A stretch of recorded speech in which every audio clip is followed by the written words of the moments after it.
You're either a magician or you're a mystic. And although Crowley put the two books together, starting with mysticism and then doing magic, they're no more compatible than, say, mixing up a cake mix or mixing up concrete for producing a cake or a building. They're totally different. Salutations, listeners, and welcome back to Glitch Bottle, the podcast where we uncork the uncommon in magic, mysticism, and the generally misunderstood.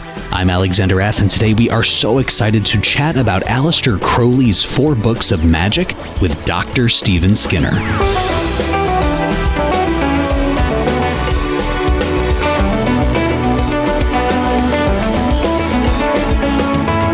So why is the reputation of occultist, magician, and philosopher Aleister Crowley so notorious?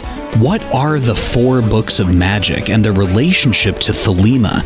What are Aleister Crowley's flaws? And what is Crowley's important, impactful legacy? Well, internationally acclaimed author, practicing magician, and scholar Dr. Stephen Skinner stops by to discuss these issues and also shares about his latest tome in his edition of Aleister Crowley's 4 books of magic, which make up one of the most complete and groundbreaking works on the practice of magic ever written. They are considered to be the masterpiece of occultist, magician, and philosopher Aleister Crowley and the core texts for the religion of Philima.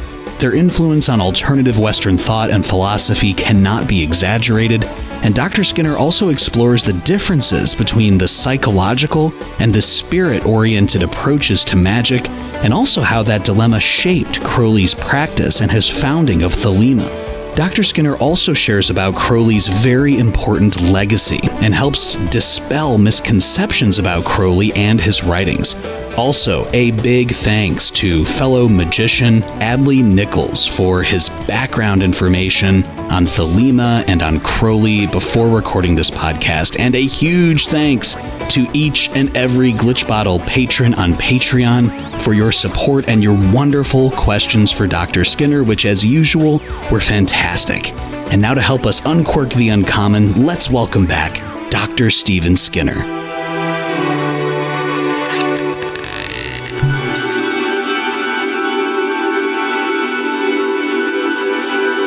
Dr. Stephen Skinner, thank you so much for taking the time and stopping back on the Glitch Bottle podcast today.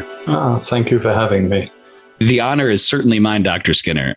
Given the fascination and the intrigue that always surrounds the figure and the writings of Aleister Crowley, I guess, Dr. Skinner, the best logical question is, what was the genesis for you for wanting to issue your own edition of Crowley's The 4 Books of Magic?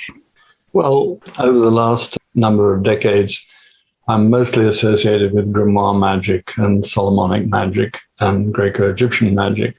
So a lot of my friends who didn't know me way back were very surprised when I said I'm doing an edition of Crowley's Liber Abba, or 4 books. And they thought that, well, Crowley's thought is quite different from what I've been doing, so why? Well, ever since I was, 13 or 14, I've been interested in Crowley. I used to have long train journeys to and from school, and I would read Crowley on the train and also home later, snuggled between my school textbooks where my parent wouldn't see them. And in those days, and we're talking about 60 years ago, there were very few books on magic out there, and the easiest to come by probably were Crowley's. So those are the ones that I swallowed whole enthusiastically. And of course, one of them was Crowley's edition of Mather's transcription of the Goetia. So that got me going on Goetic ceremonial magic, which has been my thing for a long time. But I also read Crowley's stuff, and I read Magic in Theory and Practice and thought, God, why doesn't somebody footnote this? There's so many obscure references. I thought it'd be good if somebody did it. Well, 60 years later, I did it because nobody else has done it. I didn't footnote everything. That would have been just impossible. People have warned me I'm too into footnotes, so I shouldn't have done that. I also edited his contribution to Evangeline Adams' book on astrology, which I have to say wasn't his best work. So I had an ongoing interest in Crowley. It just hasn't been publicly visible until now. So when I announced on Facebook that I was doing this, I was surprised and gratified to see I had 850 plus likes, which is more likes than anything else I've ever done before. So obviously this is something I should have done ages ago. Anyway, there you go. Dr. Skinner, given all of this, what makes the 4 books of Magick so unique in terms of the corpus of not only just Crowley's writings, but esoteric writings in general? What makes them so special? Well, I guess it's because they address 4 different things. In fact, they're quite an uncomfortable fit. If I'd have been Crowley, I don't think I'd have attempted to publish them as one volume, but there you go. So he started with book 1, which he called Meditation, but what it really was yoga, because one of Crowley's first really successful operations was learning yoga in Sri Lanka from a guy who was none other than I think he was the Attorney General. Crowley always went to the top, which is pretty good. He learned his magic in the Golden Dawn, and then under Mathers. So he had the Attorney General in Sri Lanka teach him Hatha Yoga. And he did it thoroughly. He was sitting by a lake in Kandy, which is one of my favorite places in the world, and worked his way through. And that comes into the first book of book 4. He later developed it into a more complete book on yoga, but never mind. Then the second book, which he categorized as Magick, in fact, isn't about magic per se. What it's about is the equipment of ceremonial magic. And as anybody who's come across Solomonic Goetia magic, the first thing that has to be done properly is that the equipment has to be made, consecrated, and got ready for the actual operation itself. Magic in many ways is very physical. I know a lot of people think that it's a bit la-la and you can do it in your head, or you can sit in an armchair late at night and think about it. But you've got to do the physical stuff first, or always. Anyway, so the second book was about the magical equipment. And a lot of it was straight out of grimoires, but he also used a bit of Thelemic imagination to embellish some of the tools, a little bit too embellished, I think, but that's another question. Then the third book was what Crowley probably considered his magnum opus, which was Magic in Theory and Practice. And he had a number of goes at writing and rewriting this over at least a decade, each time edited by one mistress or another, one scholar woman or another, and then finally calmed down and edited more rigorously by Gerald York. And it's truly an extraordinary volume. He built it based on Eliphas Levy's book, which was divided into 22 chapters. It doesn't fit the 22 chapters very well, but anyway, he covers a lot of topics. And then the fourth book is the Book of the Law and how he came to receive it. That's quite fascinating in itself, but here we're moving out of yoga and magic and we're moving more into religion and philosophy. That is what it is, and it's a unique collection because usually people do one of these 4 things. You'll find lots of great yoga books, lots of books on ceremonial magic, lots of translated religious texts, but you never find them all put together in one book. So that is what's unique about it. That really does touch on something that I hope we can discuss later about just this Renaissance man, Aleister Crowley, and his legacy, and especially the misconceptions that are always seeming to fly around Aleister Crowley. But before we talk about that, and for listeners who might be tuning in for the first time, Dr. Skinner, can you share, given Crowley's prominence in magical lodge organizations, were you ever involved in any magical lodge organizations like the OTO, the Ordo Templi Orientis, or Philima, or the Golden Dawn? And if not, how did this proximity influence your dealing with Crowley's material at all? Well, there's a couple of answers to that.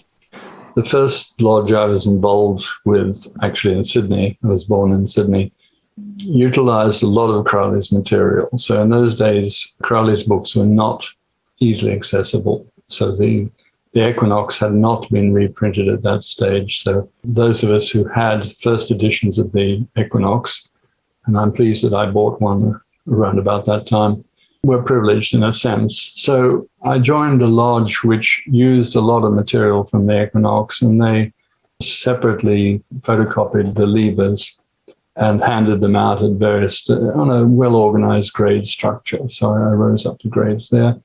And that was good practice. Things like vanishing rituals, etc., were taught.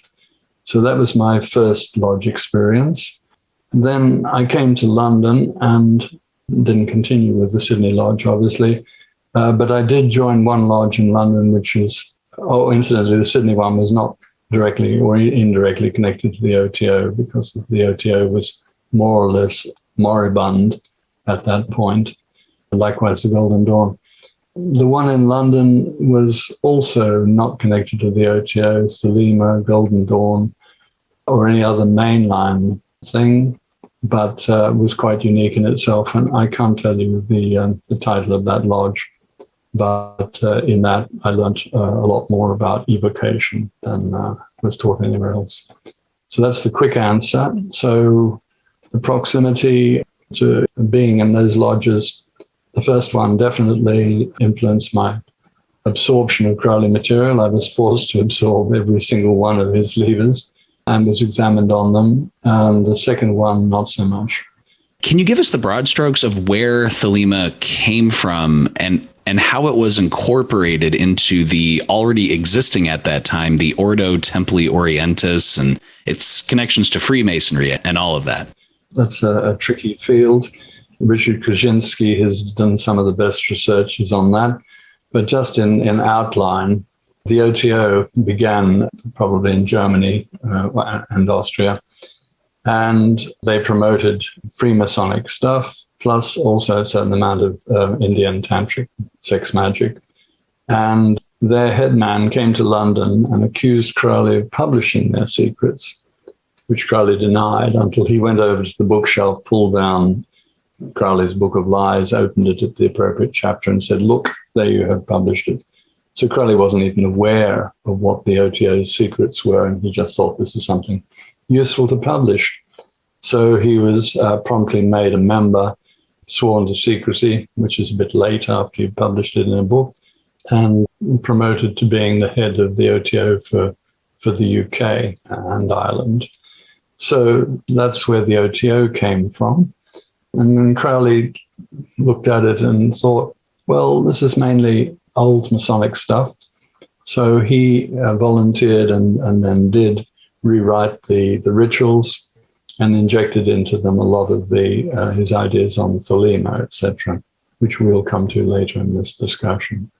And then the OTO continued with Crowley. After Crowley passed away, it went not dead, but certainly pretty catatonic, until Bill Breeze resurrected it I can't remember the date. And now it's alive and flourishing and has at one stage claimed as many as 4,000 members across the world, something that would have delighted Crowley if he was still around to see it, because when he was running it, we were talking about a handful of members most of the time. Did Crowley consider Philima a religion, a philosophy, a theurgistic immersion? Can you kind of contextualize how Crowley himself engaged with Philima? Okay, so Philima is actually a Greek word. Crowley said that it meant will, and he later elaborated this, that it is your true will. And the theory that Crowley proposed was that if everybody did what they were truly meant to do, their true will, then none of us would collide, argue, or confront anybody else, because the universe would just work like a perfect machine. Of course, that's an ideal thing, and people will still have conflicts because not everybody, first of all, knows what their true will is, and secondly, would be bothered doing it, which is one of the practical problems with promoting Philima. What Crowley never said was that the word Philima appears 64 times in the first Greek version of the Bible. But in that context, Philima meant the will of God, not your personal will. You could combine those two and say, well, if the will of God and your personal will coincide, then that is your true will. But I'm not getting into that. This is philosophical quibbling, and that's not what we're here for. So that's where Philima was then used by Francois Rabelais in Gargantua and Pantagruel, which is a book everybody should read because it's very amusing. But Crowley really took the word and made an entire philosophy and indeed a religion wrapped around it. Dr. Skinner, this leads right into the next question, which, just speaking as someone who is on the outside of magical lodge organizations, there might be a perception out there, an incorrect, a misperception that to be a Thelemite means you are somehow always engaged in magic, quote unquote. But can you just kind of dispel that there are so many Thelemites out there who practice and have nothing to do with magic formally? The introduction of magic into the idea of Philima is really what Crowley liked to do. I did know one guy in London once who decided that Philima included learning how to mountain climb. He bought himself mountain climbing boots. I don't know whether he actually went mountain climbing, learning how to do magic, learning how to do tantric sex, etc., etc. But indeed, Philima is really only, more than only, but it is a philosophy, a way you should conduct yourself, and eventually a religion. Crowley really disliked Christianity because of his upbringing, and he would have loved to have had Philima replace it. In fact, several times he optimistically said that Philima would be that would be the religion of the next 2,000 years. I think that this is a little bit ambitious. Can you just share about how the 4 books is related to the Book of the Law? And I believe for the Book of the Law, correct me if I'm wrong, we're going all the way back to 1904, I believe, when Crowley was first, this revelation happened. So can you just share about the relationship between the two? Okay, but before we do, just something else occurred to me. There was a question that, did Crowley consider Philima to be a philosophy or theurgy? And it's not theurgy. And in fact, theurgy is a very specialized practice of all the sort of Greco-Egyptian magical rituals.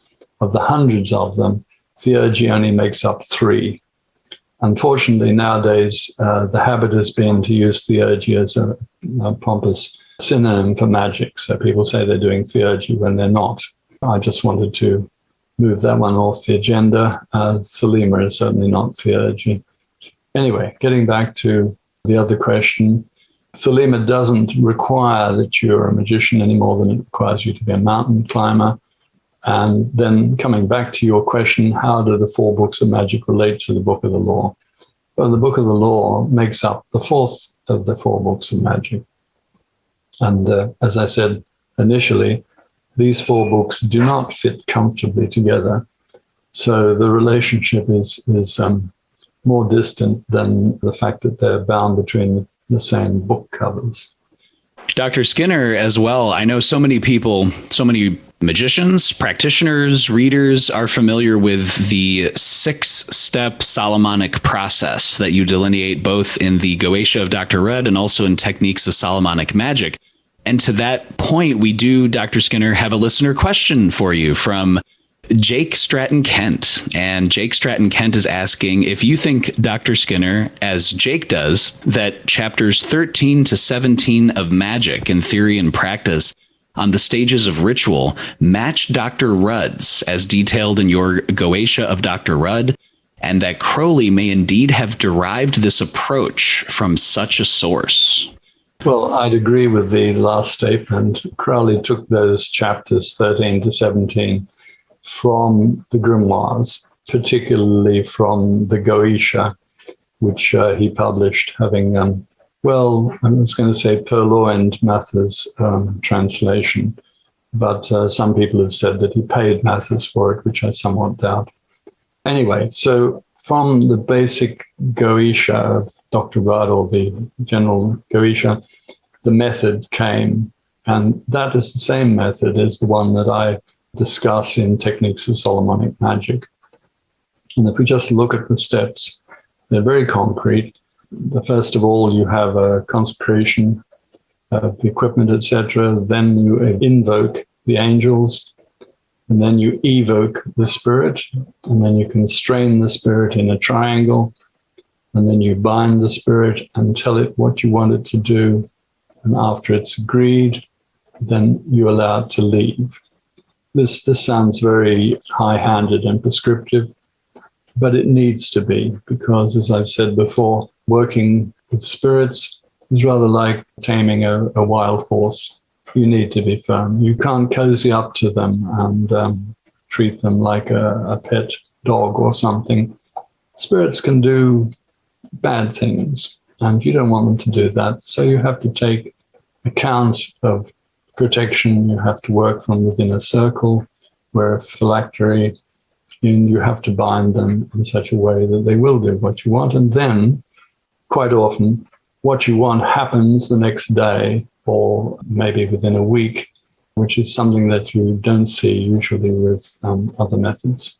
So for Jake's question, yes, Crowley got his information from the Goetia, but he allowed he allowed himself to elaborate on it and make it more floral. He just loves sometimes talking about stuff and going off at a random direction. So it's not the clearest description of the process in the 4 books. Dr. Skinner, this segues very well into one of the topics that you've discussed for many years and something that you talk about in this latest tome as well, which is the psychological model of magic versus the spirit-based model of magic. And before we get to kind of Crowley's own personal evolution that you trace out, can you just share for listeners, what are the broad strokes of the psychological model of magic, and where did that come from versus the historically more traditional spirit-based model of magic? From ancient times right through to probably the late 1900s, there was no doubt that magic was done by constraining spirits or demons to do the things you needed done, because the things that magic did could not be done by you just sitting there and straining your brain. Because of Crowley's essay in the Goetia early in the 20th century, an entire 100 years have passed during which people thought that magic was something you could actually do in your head. You can't reach out of your head at external circumstances. You can't cause things to happen or other people to do things without using, as Crowley would have said, the correct means. And the correct means are using or constraining a spirit, a demon, or an angel to do it for you. Because we humans are relatively puny when it comes to doing these things. Now, this 20th century developed a lot of theories that you could actually do it with concentration, with visualization, or by will. In fact, Crowley talks about will an awful lot. Will is not enough. If it was, then anybody who sat down and strained would bring things to pass without too much effort at all. One of the guys responsible for this was W. Atkins, who wrote a number of books telling you how to attract wealth, attract women, whatever, simply by visualizing it. This has morphed into a lot of the late 20th century abundance teachers who explain a psychological model for getting things that you want. Now, there's nothing wrong with concentration and visualization. If, for example, I want to go and get a job, and so I'm going to a job interview tomorrow, if I do a little bit of psychological uplifting, then when I get to the job, I'm much more likely to get it. So that sort of psychological, and I put magic in quote marks, is fine and works, but not the sort of stuff that you would have thought of as magic 200 years ago. Things that are quite unconnected to you or your thoughts can be done by utilizing a spirit or a demon to do it for you. Fortunately, people have come around to thinking that maybe what people knew before the end of the 1900s, before the end of the 1800s, may indeed be valid. And I certainly have a lot of practical experience that tells me that it is valid. Anyway, I don't want to dissuade anybody from using the various psychological tricks and things that you can do to get things done, but I just want to say that it shouldn't be called magic. Where did Aleister Crowley fall on this spectrum? And it seems to be one of the answers is that there was an evolution. There were perhaps different phases of Crowley's life that perhaps he leaned more one way than another, or approached it, or used things. Can you sketch out some of the broad strokes about this evolution with Aleister Crowley? I wish it was an evolution. If it was an evolution, then we could say it started here and it got better. But in fact, it was a fluctuation. Aleister Crowley fluctuated throughout his life from one explanation to another. Early on, and then even again later, he wanted to believe that psychology could finally explain everything, explain spirits, explain magic, because psychology was the up-and-coming science, and Crowley wanted to look scientific. His university training was in chemistry, or at least his interest was in chemistry, and that had things you did, and then practical results resulted because of what you'd done. And I too would have liked this to be the way it all happened. But unfortunately, psychology has not really advanced very far from 1880, 1890 till now. Now, I don't really want to aggravate a lot of psychologists and psychotherapists, but a lot of the academic stuff coming out now about it has confirmed that there has not been much move forward. Psychologists cannot easily implant ideas, destroy ideas. What they can do, however, is use drugs. And so the biggest advances in psychology have been drug-based. And this is certainly something that Crowley understood, but not in terms of what goes on in your head. Going for psychotherapy for 20 or 30 sessions, expensive though that is, doesn't guarantee that your head will be straightened out at the end. So psychology has not lived up to its practice. And Crowley probably thought the next 50 years from 1947 to the year 2000 would have seen psychology burst forth with all the answers. Well, it hasn't. But then on the other side, whilst thinking that it was all psychological, he had the evidence of his scarlet women scrying and contacting spirits. And these spirits would give some names or some numbers which had Kabbalistic import, which they couldn't possibly know. And Crowley would add up in his head very quickly the gematria of particular words and realize that he was getting information that wasn't just subconscious material from his mistress or his scarlet woman. So then he thought, well, okay, so it's got to be an independent entity. So he went off in the opposite direction.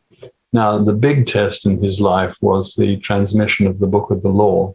If he thought the Book of the Law came out of his wife scrying or came out of his own subconscious, then he didn't have a religion, because that would only then be the contents of her or his subconscious, which, might be interesting, but isn't really enough to build a religion on.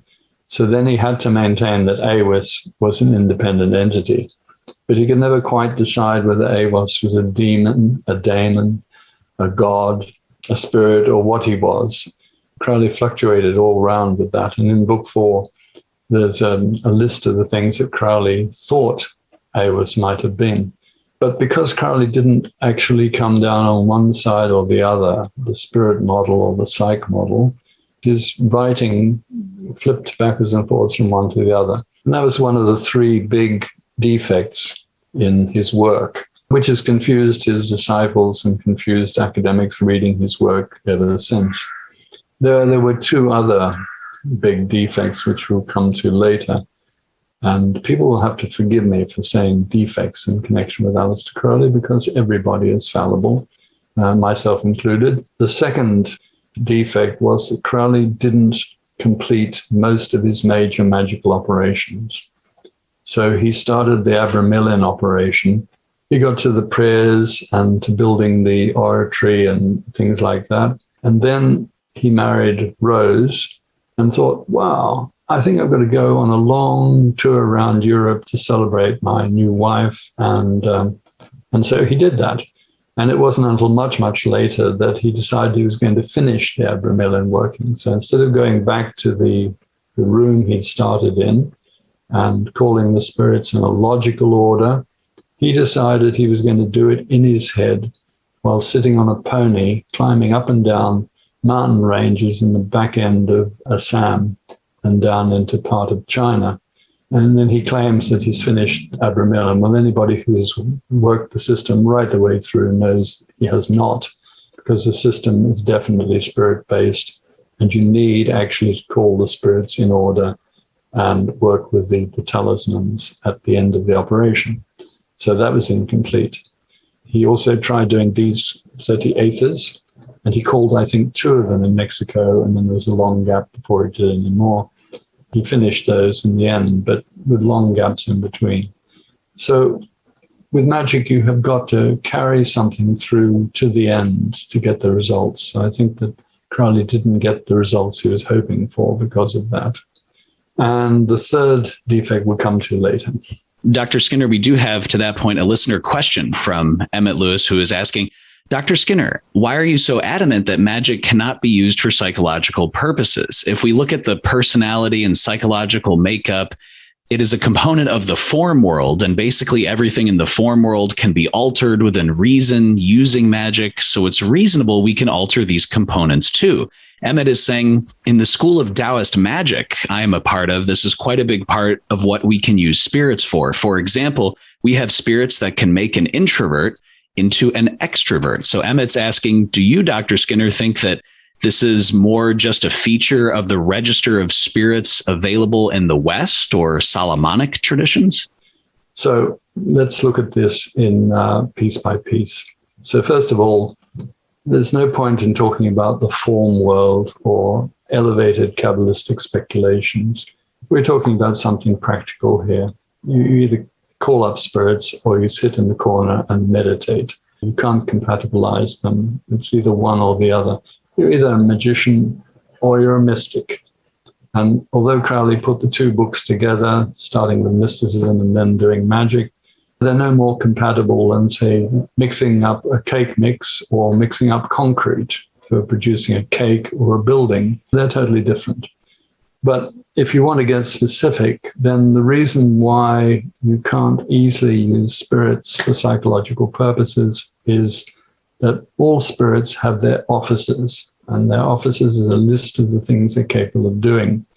If you have a spirit which can bring money, you can't usually ask that spirit to bring you an attractive girlfriend. If you have a spirit which will damage your enemy, then the spirit will also not be able to bring you a girlfriend. Of all the spirits in all of the grimoires in all of the world, I have never come across a spirit which has as one of its benefits to be able to mess with your own psychology. So if Emmett says that he has done a Taoist procedure which enables him to change an introvert into an extrovert, well, okay, that's a procedure I don't know. I know that that can be done by post-hypnotic suggestion very effectively, but by magic, I have not seen it. That doesn't mean it doesn't exist. It just means that I don't know about it. Then at the personal level, I really don't want spirits messing with my mind. I know what spirits are like, and I know they're a bit devious and a little bit naughty, and I really wouldn't want to give them access to my mind. I'll deal with that myself. Thank you very much. If it's just a theoretical question, then I can certainly say that spirits are not appropriate for messing with your mind. And people who say, I've got schizophrenia, what spirit do you think I should evoke to fix it? I say, evoking spirits is going to make it worse, almost certainly. And if you've got a spirit which has been invited into your mind, they're probably going to come. You don't want that. And this leads, Dr. Skinner, to a listener question we have for you from Reginald Long, who is saying, Dr. Skinner, I'm a huge fan of your work and your insights. You always say that if magic works, then do it. And if it doesn't work, then perhaps try another technique or another grimoire. So Reginald's question is, if people are getting results or saying they're getting results from the psychological method, quote unquote, or the spirit-based model, quote unquote, does it matter which one they use? Or do you think the psychological model truncates any successful contact with the spirit? Right. It's not a matter of doing magic, and if it doesn't work, doing something else. If you've been using magic regularly, you'll know that if you've called a spirit and their office, their list of abilities covers what you want done, then you can almost certainly do it. You just got to make sure they're properly bound and sent on their way. So you're not likely to go and need to do something else. But it's a question of what you want. If it's just to get the job through an excellent interview, then use psychology, because it's up to you really that you ace the interview and get the job. But if you want to externally influence things or people, then using spirits is much more effective and actually more rapid. I have friends who've been doing psychological intentions for new boyfriends or whatever over a period of months and months, and are still having to work at it. The other part of the question was, do I think that the psychological model truncates any successful contact with the spirit? And this is a no contest. Doing anything psychologically does not affect how you interact with the spirit. I personally don't think that spirits can perceive what you're thinking anyway, because magic is very verbally based. It's what you state that actually, it's what you say that actually evokes them. It's what you say that actually binds them and sends them on their way. It is not what you think. And I have experimented with this by giving completely opposite instructions in my head whilst verbalizing what I want done. And the instructions of the head did not interfere with what I was verbalizing. As well, Dr. Skinner, you mentioned on a previous podcast that, of course, there's psychological tension in a magical ritual, because you could have psychological tension if you're making a cake or if you're riding a bicycle. There's always psychological tension. But when it comes to an evocatory procedure with the Goetia, the Elucidarium, whatever it is, there's a building of magical tension that is key. So it is the magical tension that is necessary there. Can you just elaborate on that? Doing this kind of magic is a hierarchical thing. So you've got to work your way down, starting with the top of the hierarchy and then angels and so on downwards. So the tension is built by doing the thing in the right order. The tension is built by evoking slowly and solidly, not rapiding your way through an invocation. I've seen people ruin perfectly good operations simply by rabbiting very fast and reading the evocation as fast as possible, as if they just wanted to get rid of it. You don't want to do that. You want to do it as if you're speaking to the spirit already. And later in the operation, you will be speaking directly to the spirit. And you do it like you're trying to convince somebody or you're trying to order somebody to do something. That's what builds up the magical pressure rather than any psychological pressure. You can be quite relaxed in your head whilst you're doing that, as long as you do the operation in the right order correctly. And we do have a listener question for you as well, from a topic that you touched on a few moments ago about the Abramelin ritual. A listener question from Kisa, who's asking, Dr. Skinner, in one of your interviews, you shared that you were fascinated by Aleister Crowley and how brilliant he was. But why do you think the end of Crowley's life turned out like it did? Was this a consequence of him not finishing the Abramelin ritual? I don't know if she might be referring to how he sold off a lot of his property, or perhaps there was, heroin and things like that. So anything that you'd like to share on that? Well, certainly the heroin didn't help. It is not conducive to doing magic, because magic is something you need to be controlled and logical with.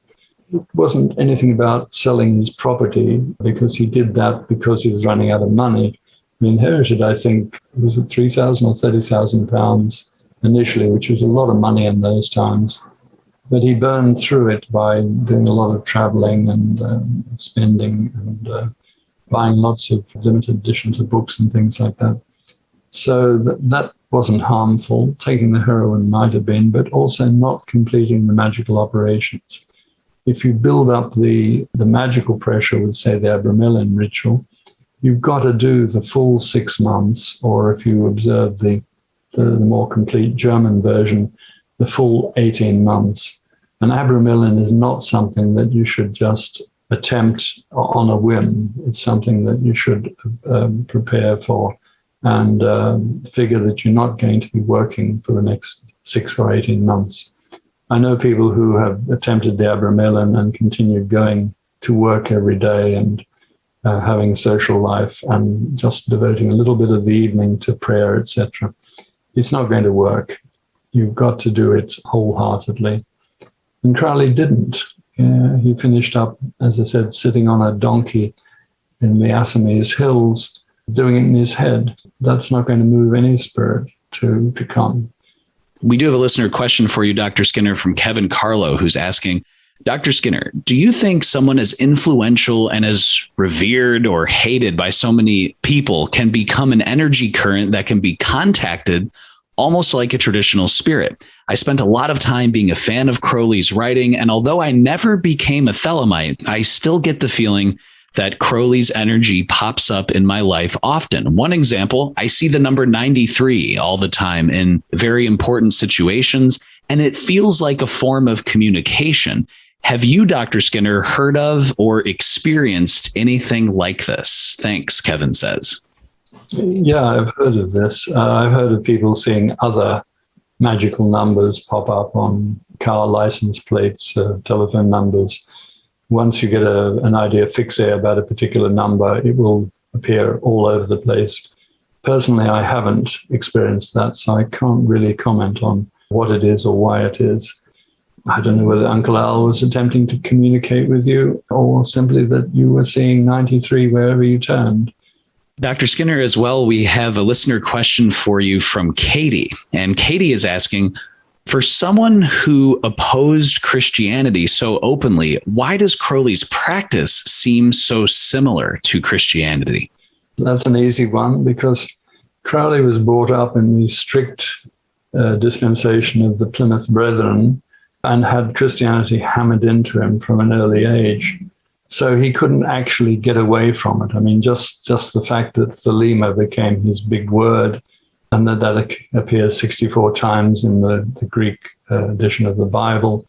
Just when he wrote the Gnostic Mass, it was actually modeled on the Catholic Mass.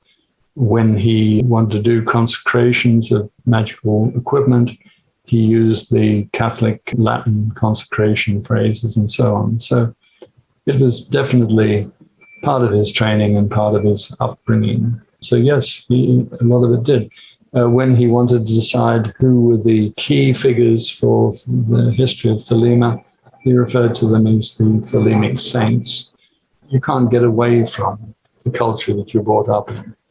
I've attempted to widen my cultural experiences by living in other and strange places, but it's still there in the back of your head and obviously in the back of his head.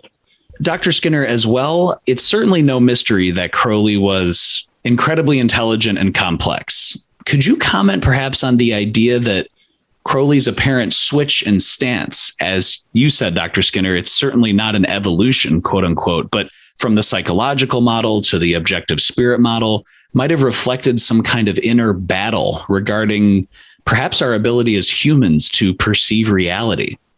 In Crowley's case, and anybody else considering this question, well, but particularly in Crowley's case, the problem was, first of all, he wanted to be scientific because his motto was the method of science, the aim of religion, which is something I completely believe in, that you should do things logically and experimentally.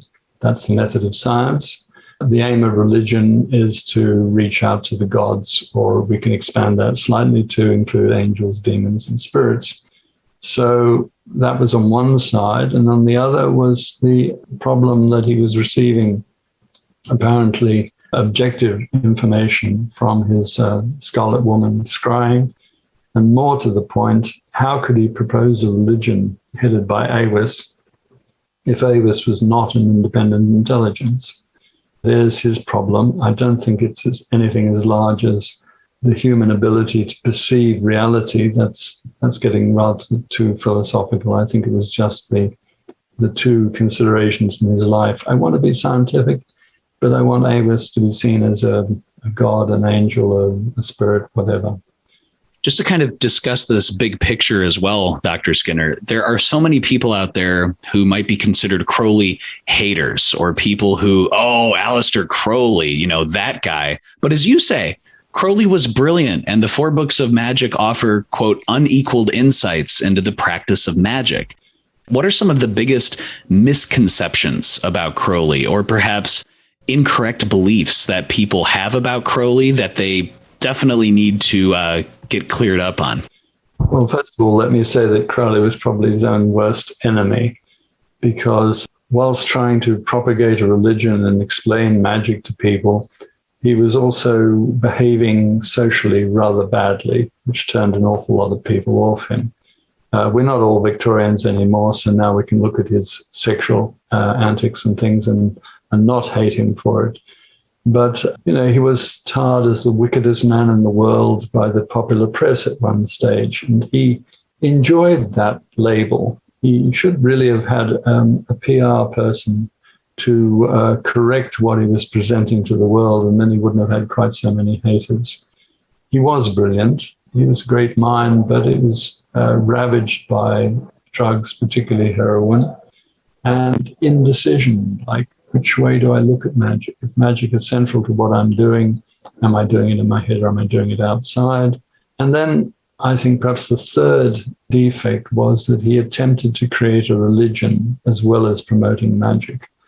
Now, if he'd done just one or the other, he might have been a lot more successful. But by swamping the two together, we get a lot of these earlier questions in this talk, people wondering whether you have to do magic to adhere to his religion. So he attempted to create a religion of Philima, and at the same time, he wanted to make magic famous, and also at the same time, he was behaving in a way that made him notorious, and he thought that was a great way of attracting attention. So his way of projecting himself has probably resulted in haters, I think. How should magicians, casual readers, people think about Crowley and approach Crowley in the 21st century? What are the big things that they should keep in mind when reading Crowley?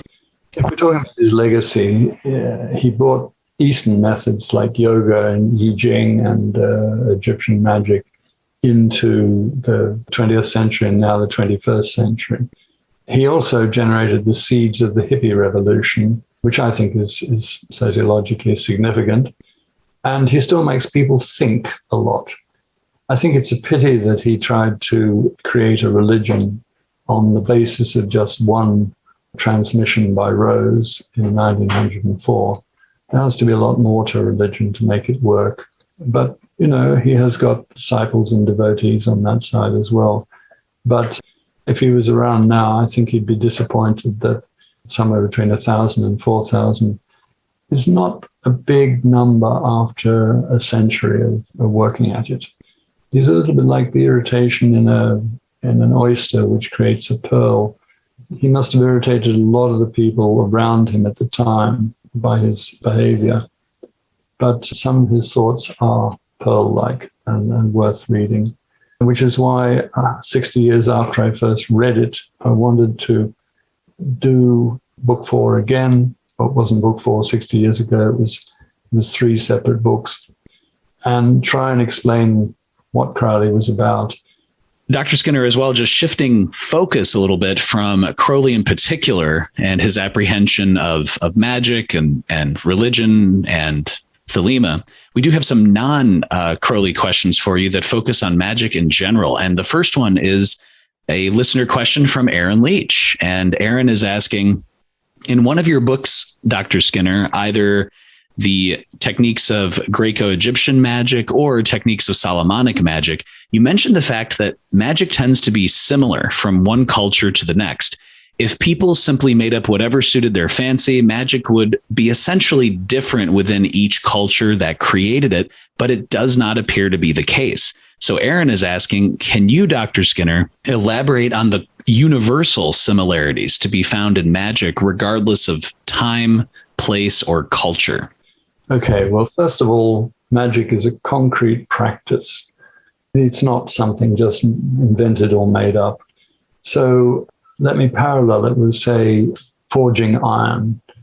If you're forging iron, melting iron, and forging it into, say, a sword, you will do the same thing in London, Switzerland, or Japan. In Japan, they'll do a rather more complicated folding procedure, which finishes up with a much sharper and stronger sword. But nevertheless, the procedure's got to be the same because the thing is the same. And so magic, likewise, is the same. If you want to call spirits, you've got to know their names. You've got to use the right invocations. Now, if you're doing that in Japan, you will be using Japanese, and your list of spirits, your register will be different. That is true. But the method of calling them will be the same. In China, you will stand in a circle. The circle might have 28 stream-polished rocks around it as a way of giving you a boundary between you and the spirits. On the hillside in Wales, it might be cut into the turf with a sword, or in a Solomonic temple, it might be drawn or painted on the floor. In fact, some Solomonic temples I've seen, it's actually been worked into the floor mosaic, so the circle is there like permanently. In one circle in Bali, near Ubud, it was worked into the stone, and there was a triangle also worked into the stone nearby. So, the same things need to be done. You can't do it without protection. You can't do it, etc., etc. So for Aaron's question, what are the things that are similar, regardless of time, place, or culture? Well, first of all, the 7 planets are common to everybody, although Western science says there's 8 or 9 planets. 7 planets is the common thing. Indian culture says 7 planets plus Cauda Draconis and Cauda Draconis, but that's the same. And these 7 planets correspond to exactly the same days of the week. Doesn't matter what culture you're in. Monday is the day to evoke Luna or the moon. Sunday is the day to evoke Solar or the sun. That doesn't vary. Even back in Mesopotamia, it will be the same day. Then the spirits and how they behave, there will always be lists of their abilities, whether that's written in Chinese, Japanese, or Latin, it has to exist. Then the existence of angels and demons is common across all cultures. So some of the symbols, like the pentagram, is common. For example, in Abinosimi, one of the Japanese magicians, he used the pentagram many hundreds of years ago. I didn't expect to see it in a Japanese culture, but I visited his temple, and sure enough, there was the pentagram, and it wasn't a 20th century edition. It's stuff that's in his books from way back. The use of talismans is common across all cultures. You see it in the Middle East, you see it in Solomonic magic, you see it in India, etc. The use of incense to attract the spirits is also common, and indeed, church services also use incense to attract whatever it is they're attracting. The use of elements, the 4 elements to describe, 4 or 5 elements to describe the basic categories. Of course, in China, you have wood and metal as 2 of the elements, which is different, but you also have fire and water. And then lastly, the moon phases are very important. Every culture knows that working as the moon increases is much better than working as it fades away. And then particular things to be done at full moon and new moon, which I won't go into, are common across many, many cultures. So nobody has gone around inventing something new. Somebody might have discovered a new spirit, but the way of dealing with it will be the same in any culture. Dr. Skinner, as well, in your significant documentation of Greco-Egyptian magic and magical procedures, and then tracing that to the Solomonic techniques, I think this next listener question fits in very well in terms of the placement of God and the divine and how gods are treated. This listener question comes from Sean McCleaver, and Sean is asking, Dr. Skinner, during ceremonial magic work, we can evoke demons, angels, dead humans, elementals. But why is God itself absent from the list of possible spirits which we can interact with? If we use invocations before evocations, and invocations are supposedly doing something efficacious, one would imagine some technique to speak to God directly. Why isn't this so? I can cop out of this question by saying, well, that's the province of religion rather than magic. But I will not cop out. And I will say, yes, it is so. In most magic, well, all magic, you have a hierarchy of spirits, and God is still at the top of that. And a complete ritual, Solomonic or otherwise, will begin with making some communication with God or asking for his permission to go ahead. There's a number of magical operations like Ars Notoria, where you ask the angels or God, may I go ahead? In others, you actually call upon God to start with, to give him your blessing or whatever, and then you work your way down the ladder from archangels to angels to spirits to demons, etc., etc. But there are actually some magical operations which are specifically directed at obtaining a vision of God. And one of these is in the Liber Juratus, or if you like, the Sworn Book of Honorius. So God is not left out. Some creative 20th century magicians have tried to remove God completely and replace him by Horus or something or other else. This is a bad procedure. If you've got a procedure that works, don't arbitrarily change key parts of that procedure just because it offends your particular theology. Another thing that you touch on too, Dr. Skinner, is astrology as well, and astrology's relationship to the grimoires. And we have a listener question for you from Mark Williamson, who is asking, my understanding of astrology is that it is a northern hemisphere occult science. I know that when you were younger, Dr. Skinner, you lived in Australia. During your occult experiments in Australia, did you have to adapt the astrological times to southern hemisphere astrological attributes? For example, a Leo fire sign in the northern hemisphere is in summer, hence why it's a fire sign, while in the southern hemisphere, Leo is in winter. Anything you can share about that, Dr. Skinner? Yes. Well, first of all, occult sciences are worldwide, not just in the northern hemisphere. There are Aboriginal occult sciences in Australia, about which I know very little. But the question is not phrased really correctly, because you do not evoke or invoke zodiacal signs. So the fact that the climate is reversed in the southern hemisphere does not affect the fact that a particular planet will be in a particular sign on a particular day, regardless of whether you're standing in the southern hemisphere or the northern hemisphere. It's one of the problems that afflicts the use of classical feng shui. Australians tend to want to reverse everything simply because of the climatic differences. But climate isn't magic.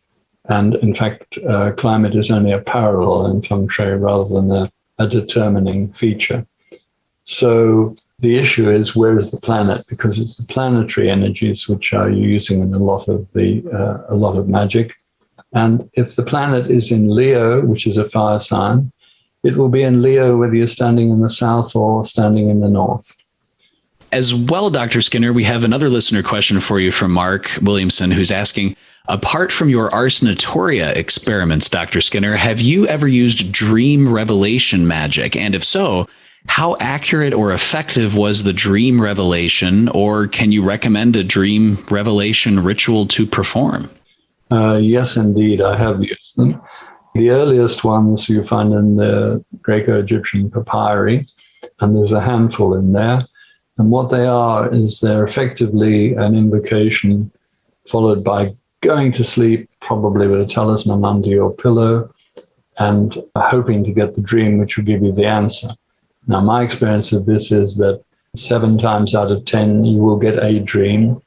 Of those, perhaps 4 times, it will be a very crystal clear, significant dream. Then a few will just be entertainment dreams and not really connected So yes, this is quite useful. Apart from the Greco-Egyptian operations, sometimes with an ordinary evocation, you ask the spirit for some information, and quite often that night, that will be given to you in a dream. You don't even have to specify that. If the spirit can easily give it to you in a dream, it will. This just popped into my head, Dr. Skinner, but I know you've touched on this before, that I believe it's the Greco-Egyptian magical papyri that you can send a dream revelation, for example, to someone who, even if they're a different religion, the dream will appear in the deity or the god that that person most favors, which I think is pretty interesting. Yes, that's a lovely touch, because if you're sending a dream to somebody who is, for the sake of argument, a Hindu, the dream won't turn up as with Jesus Christ telling them a piece of information, but it will turn up with one of the Hindu gods telling them. And I don't know why that is, but I'm quite pleased that it works that way. We have one final question for you from Mark Williamson, who's asking, Dr. Skinner, have you ever used a crucifix as a phylactery, and was it more effective than a traditional phylactery? Well, the short answer is no. So I don't know whether it was effective or not. I'm not Catholic, so I don't feel particularly tied to the crucifix. And therefore, I've never used it as a phylactery, so I can't answer the question. Can you give us any hints or any information on other projects, other research, things that you're working on? Because I know, at least when you were in Singapore, you mentioned on the podcast that you have a list on your wall of different grimoires and projects and things that you want to tackle. When I spoke to you last, that list was 27 items long. Some of those items have subsequently fallen off and others have been added, but it's still a very long list. So I can't even predict which will come to fruition soonest, because working on every one, suddenly there'll be a breakthrough in one particular area, or I'll finish a translation, and so I will pursue that, and then that will be published. So no, I can't say, because I don't know what's next. Internationally acclaimed author, practicing magician, scholar, his latest tome as well. Make sure to check the links below, listeners, on Aleister Crowley's 4 books of magic. Dr. Stephen Skinner. Dr. Skinner, thank you so much just for taking the time and stopping on the podcast today. Thanks for having me, as always. Listeners and Glitch Bottle patrons, I hope you found that discussion with Dr. Stephen Skinner as illuminating as I did. Dr. Skinner's reminder that we need to approach Crowley on his own terms and appreciate his legacy and lasting achievements for what they are was much needed, whether you subscribe to many of Crowley's ideas or not. Also, I really appreciated Dr. Skinner sharing on the importance of building magical tension versus the building of psychological tension. It was really a great reminder on all of the subtle ways that we can refine, pay attention, and hone our own individual practices. Thanks so much to Dr. Skinner for his time and his wisdom, and to each and every Glitch Bottle patron on Patreon for your support. Without you, the podcast would not be possible. And if you, yes, you, are on a quest for extra bonus material with each guest and other perks, and if you're feeling extra brave, you can become a patron of the podcast at patreon.com/glitchbottle. And you can always listen to Glitch Bottle on YouTube, Spotify, Apple Podcasts, Spreaker.com, and Stitcher Radio. As always, this is Alexander Ath reminding you to invoke often, uncork the uncommon, and keep the light.